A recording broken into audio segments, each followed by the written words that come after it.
Is it that you are only awakened when every day is a good day? Because that's a little impossible, isn't it, to aspire to that. That every day is going to be a good day, because we all have challenges and issues. But when we can remain in there, my intuitive thought is, my new thought is, that we are awakened when we have more good days than not good days. And we live on our not good days. We live in awareness when we're not in a good day. We're aware of it. So then, maybe not right away, maybe not when we're right down in it, because we all have that passion. And maybe not immediately, but if we stay in that awareness, committed to that awareness, when we're having a not good day, we live intentionally, and we are aware when it's not a good day. We choose to then take action. We choose to let the resistance fall away, and we allow it to become a good day. That, I think, is living an awakened life. Yes. When you can be awakened on the good days, but you can remain aware on the not so good days. And bring yourself to that awareness and step back and just let the resistance fall away. For the world is whole. The world is holy. And the world is a sacred place. Let's live in that world today, where we see the world as holy and sacred. Making that choice, making that conscious choice, living in that intention, I think that is living an awakened life. Michael Singer talks about death and the contemplation of death as a great teacher. That's one of the reasons I made it a point to go to the family cemetery this week while I was at home in Tennessee. Because I sat and contemplated death. And I think that can be true. And for me personally, I'm walking in that in this present moment. Because in the last 3.5 months, I've lost 3 immediate family members. I lost my Aunt Betty, my mom's beautiful and amazing sister. Mom was older and Betty was next. When there's 14, that's important. Wow. So they were always together. There are pictures of them when they were young together, pictures of them when they were teenagers together. They were always together. So it just means to remain that my Aunt Betty became a great role model for me. During the Korean War, she joined the Air Force. I'm telling you, there were a lot of women back then joining any kind of military service. So she was a great way shower in that, showing military service is not just for the men of the family. She followed in my grandmother's footsteps and was a medicine woman. And she taught me so much about herbs and natural healing throughout my life. And I learned that I am beautiful inside and out from my Aunt Betty. And then, just a few weeks ago, I lost my precious niece, Ashley, my sister's daughter, my great-nephew, Stephen's mom. Ashley, in the Cherokee matrilineal tradition, would become her generation's matriarch had she lived, because she is my mom's oldest granddaughter. So for my son's generation, she would have been the matriarch. Then just a week ago, I lost my son, Dan. He was a son, and he was a father, and he was a husband. He was a fun guy. He was always filled with laughter and joy, and he was a great Tennessee ball fan. So I think that win last night was for or from Dan. Yeah!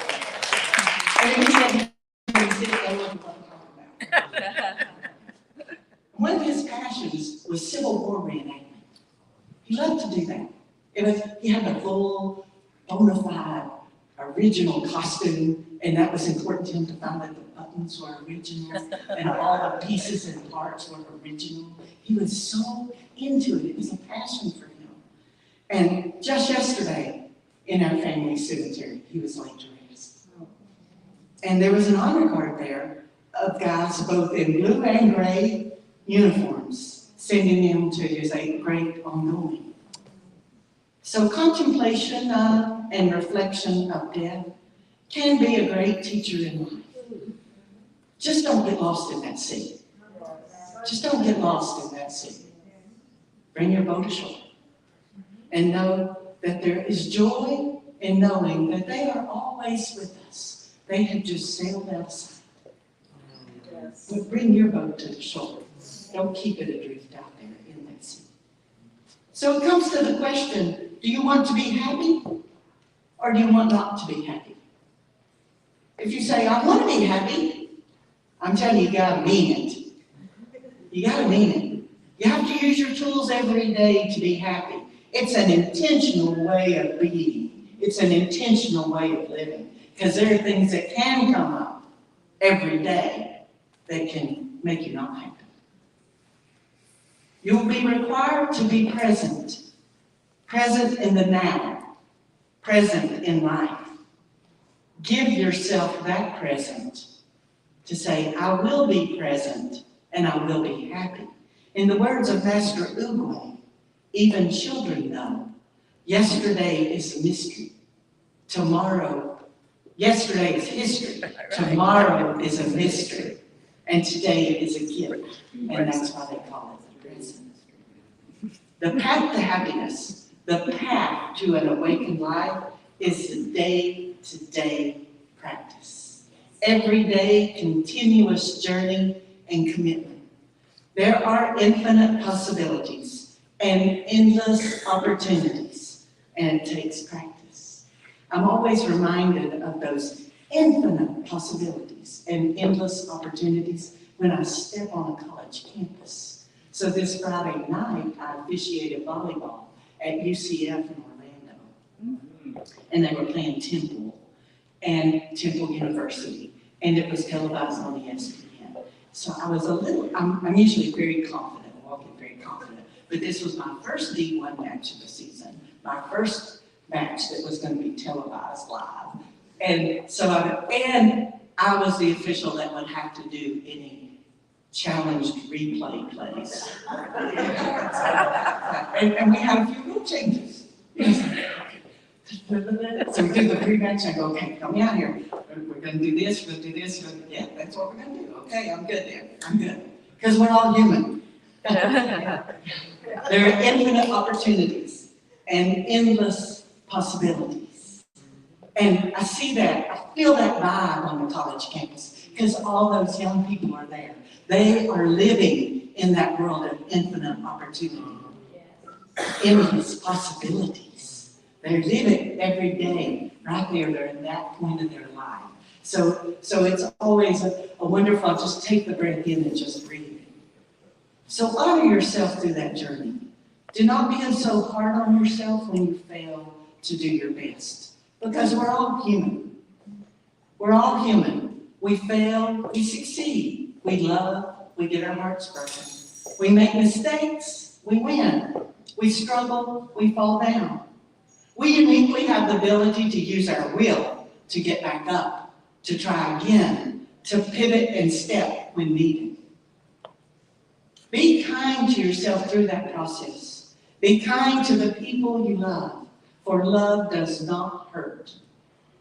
If you say you love someone, help them when they stumble. Love yourself and know love through the process. Surround yourself with those who love you. When you love someone, you don't stand aside and watch them flounder. You pick them up, or you encourage them to get up. Yes. You tell them that it'll be okay, because it will be okay. Just like when you were a gangly, long-legged kid.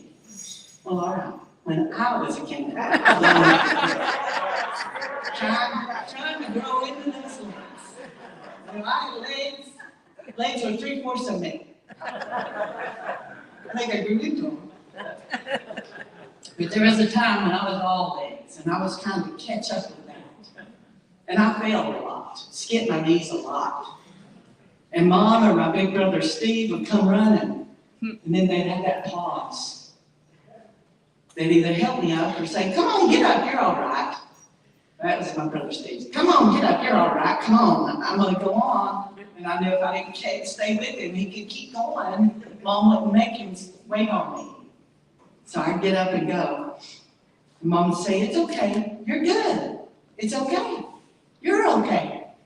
You know, she taught me in that moment how to be a success. Try it, fall down, get back up. Always knowing I'm loved. Always knowing I'm favored. And love would always be there for me. Allow yourself to be loved. Love yourself. Believe in yourself. Because if you're loving on yourself, you know there's always somebody there loving you. So love yourself. Believe in yourself.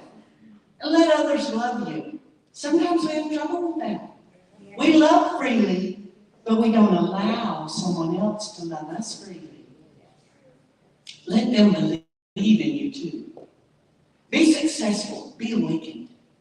Successful is getting to that place where you're comfortable with you. Are you there yet? Are you comfortable with you? Success is not really, hey, what car are you driving? Hey, what zip code you live in? You live over on the beach? What kind of house you got? That's not true success. True success is, are you in a place where you can say, yes, I like where I am. I'm right here, right now, and I like it. And yes, I like who I am. I like where I am. And I like who I am. That is true success. So love yourself. That's how you live an awakened life. Love yourself. Love yourself and know the truth that people who love you do not hurt you. Love yourself and you stop doing those self-destructive things. Love yourself and you stop sabotaging yourself. You stop torpedoing your career. You stop ruining your relationships. Love yourself and start living your life. Just love yourself. Wake up. That is an awakened life. God, universe, source.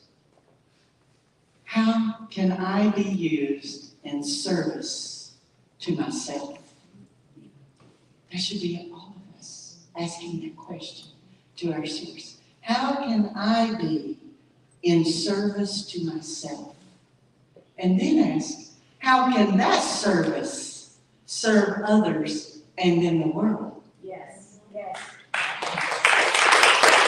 The first, how can I be in service to myself? Shine your light. Wake up. Living from your heart and giving what you have been given. Shine your light. Let your light radiate out to the world. That is successful living. That is awakened living. Early in my speaking career, there was a quote poster made from one of my talks. I said, really? Okay, that's pretty good. It was, we are all children of God, radiating like a 10,000 petal flower. Be open like that. Let your petals unfurl and radiate that light from your heart out into the world. Your life gets better when you share it freely from your heart space, just like Sal Soon said. When you're sharing your heart from your heart space, when you share from that still, small space within you, that's where God is, within you. That's where source energy is, within you, right there, right now. So wake up, be awakened, share that energy with the world. That's what I want you all to share. So when you can find a way to be of service first to yourself and then to others. From that space right there. Be of service to yourself, then be of service to others. Then, my friend, you are living an awakened life. When you embrace the love you have for yourself and you let it open up like that 10,000 petal flower, that is being awakened. Living in the now, living in the present, fully engaged, on all cylinders, fully awakened. Each of you becomes fully awakened to life when you allow yourself to be open. Be open, be vulnerable. Open and radiate as love. When you walk through those doors right over there this morning, you came in as you were.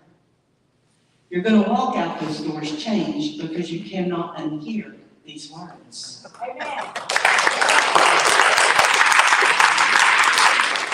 You will walk out open to be love for yourself and to be love for others.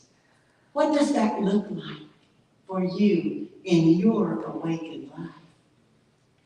Maybe it's to reach deep into yourself and serve your community, this community, your tribe, that is so filled with love. Maybe it looks like writing a check and financial support in the here and the now. And maybe it looks like volunteering your time to be in service in the community. And maybe it looks like serving others in prayer. Whatever it looks like for you will be unique for you. For we are each and every one an individual, unique creation of God. And when we live in that, when we stand in that, we are being what we are meant to be. So as you leave today, you'll step into your awakened life. That's your choice. That's your decision. I'm just offering it. How will you choose to live your awakened life? How will you choose to make a difference? How will you choose to radiate as light in this world? In service to yourself, loving yourself first, then to serve something greater than yourself, and to serve in love, serving fully awakened.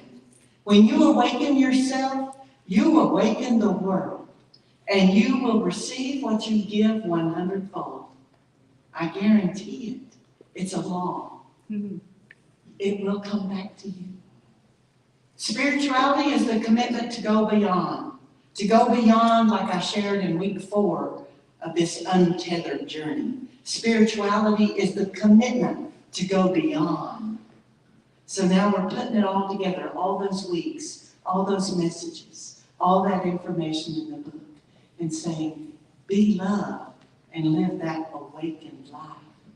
So no matter what it takes or where it takes you, it's an infinite journey based upon going beyond yourself every minute, every moment, every day for the rest of your life. Isn't that an amazing thought? Every day for the rest of your life, you can set your attention and your intention on being truly awakened. So be awakened, be alive, and be loved. And so it is.